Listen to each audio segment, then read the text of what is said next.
안녕하세요. 역사의 한 획을 그은 위대한 연설을 만나보는 이 연설 좋았더라의 박수빈입니다. 위대한 연설 하나가 사람의 마음을 움직이기도 하고 나라의 미래를 바꾸기도 하는데요.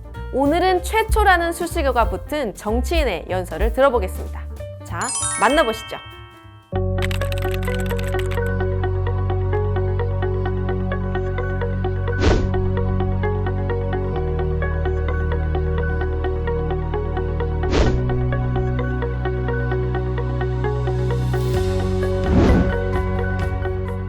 Today I want to make some commitments to the Australian people. I want to make firstly a commitment that I will lead a strong and responsible government that will take control of our future. A strong and responsible government improving and protecting the essential public services and basic rights our people depend on, including, so importantly, their rights at work. In conclusion, can I say to my colleagues assembled, to the men and women of the press, I will dedicate my abilities to what I believe in. A nation where hard work is rewarded and where the dignity of work is respected.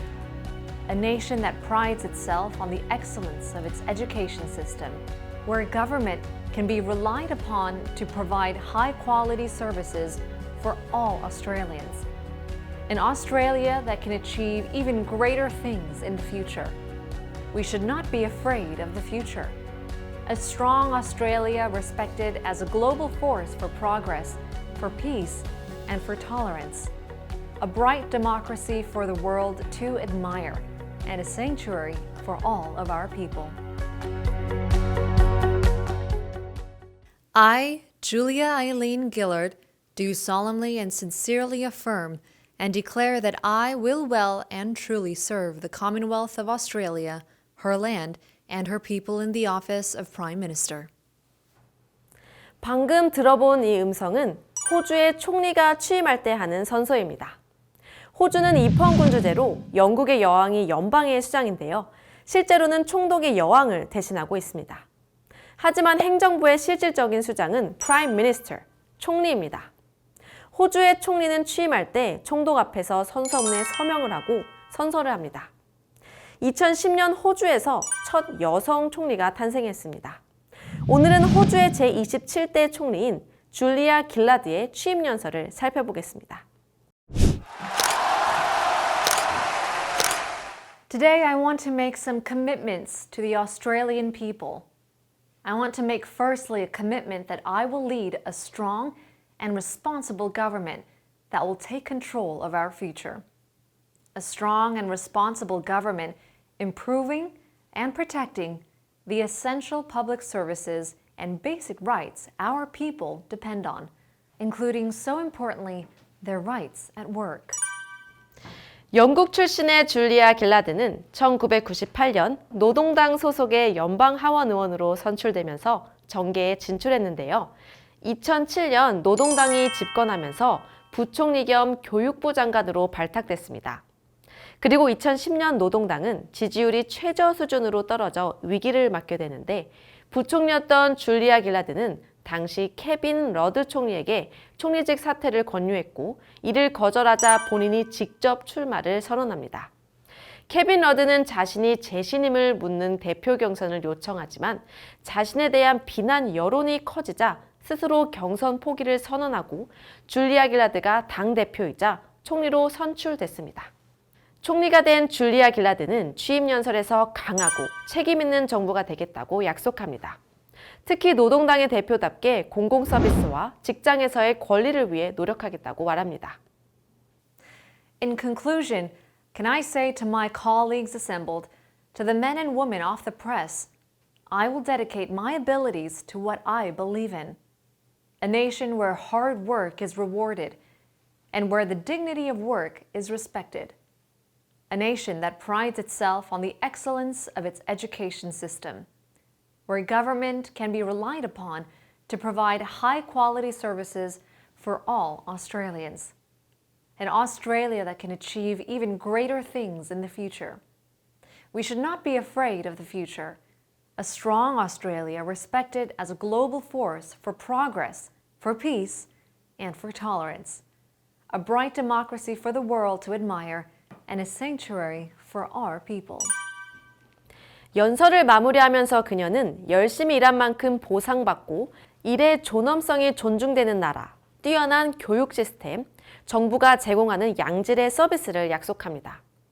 그녀는 progress, peace, tolerance를 중요한 가치로 언급하고 a bright democracy for the world to admire를 이야기하면서 연설을 마무리합니다.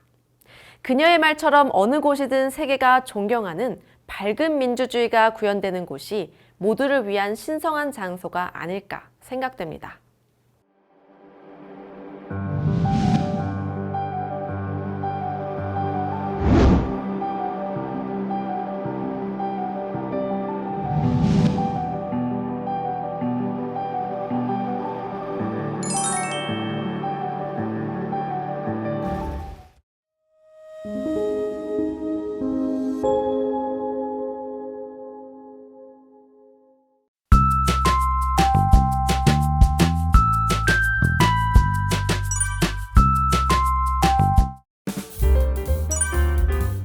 이번엔 어떤 외국인 친구일까?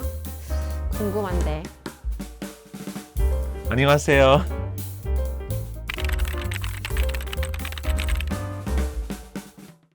안녕하세요, 로민 씨. 너무 반가워요. 안녕하세요. 수빈님, 안녕하세요. 호주 선거에 대해서 궁금한 게 많았는데 자기소개 먼저 부탁드릴게요. 안녕하세요. 저는 호주에서 온 로민입니다. 한국에 온 지 이제 8년 좀 됐고 한국에서 배우 활동하고 있습니다. 그동안 호주 선거에 대한 이야기는 많이 들어보지 못한 것 같아요. 호주는 총리가 내각을 이끄는 의원 내각제라고 알고 있어요. 네, 다수당의 대표가 정리가 되고 의회는 양원제로 이루어져 있습니다. 우리나라는 국회의원 선거가 4년에 한 번씩 있는데 호주는 어떤가요? 하원 경우에는 임기가 3년 있고 상원은 임기가 6년입니다. 혹시 상원과 하원을 뽑는 방식도 다른가요? 하원은 선거구마다 한 명을 뽑는 다수 대표제이고 상원은 비례대표제예요. 그런데 한국과 다른 특징이 있어요. 뭐예요? 궁금한데요? 한국은 자기 원하는 후보자 한 명한테 기표하잖아요. 그런데 호주에서 모든 후보자가 기표해요. 네? 모든 후보자에게요? 이해가 잘 안 돼요. 모든 후보자에게 기표를 하면 무효가 아닌가요? 호주에서는 자기가 좋아하는 순서대로 모든 후보자에게 순위 매기는 방식이에요. 그렇다면 1, 2, 3, 4 이런 식으로 숫자를 쓰는 건가요? 맞아요. 예를 들어서 후보자가 5명이면 1번부터 5번까지 자기가 좋아하는 순서대로 번호가 쓰는 거예요. 그럼 만약에 4명의 후보자는 다 좋은데 딱 한 명은 도저히 마음에 안 들어서 번호를 안 쓰게 되면 어떻게 되나요? 호주의 투표 용지에 보면 이런 말이 써 있어요. Number the boxes from 1 to 5 in the order of your choice. 기표란 안에 1부터 5까지 선택해서 쓰라는 말이죠.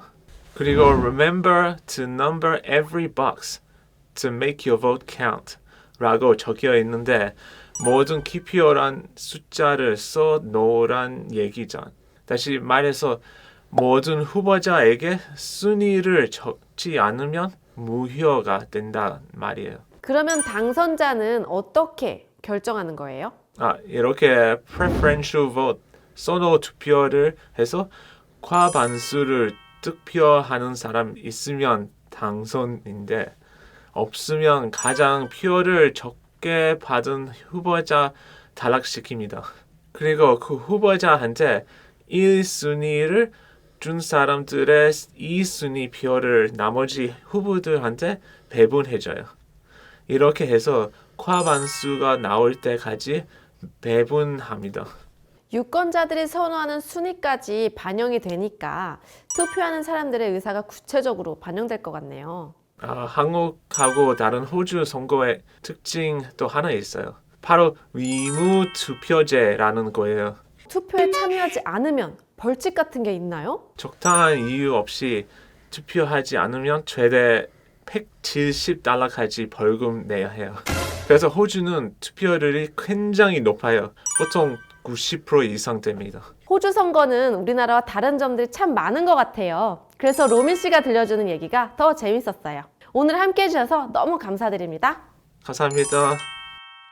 오늘 재미있게 보셨나요? 이연설 좋았더라는 여기까지입니다. 다음 시간에 또 봬요. 바이!